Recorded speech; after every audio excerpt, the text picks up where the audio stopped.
Dumaraga sa pagpapala po sa ating lahat para sa ating pangaraw-araw na talata tayo ngayon ay nasa Genesis Kapitulo 17, versikulo 7 hanggang 8. Tutuparin ko ang aking pangako sa inyo at sa iyong lahi at ako'y magiging Diyos ninyo habang panahon.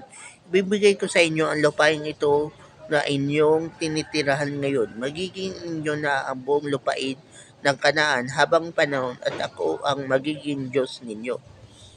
So yun na nga po na dahil sa pagtitiwala ni Abraham sa Diyos na si Yahweh, kahit na imposible ay nagniwala at nagtitiwala pa rin si Abraham sa Diyos. Bagamat alam niya na ang kanyang asawang si Sarai ay baog, alam niya na ang kanyang salinlahi o ang kanyang mga inapo ay magiging alipin sa Ehipto ng 400 years, alam niya yun lahat.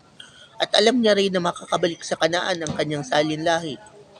At dahil alam niya yun lahat, bagamat alam niya, nagtiwala pa rin siya sapagkat alam niya na ang Diyos na kanyang pinagsisilbihan ay hindi nagsisinungaling.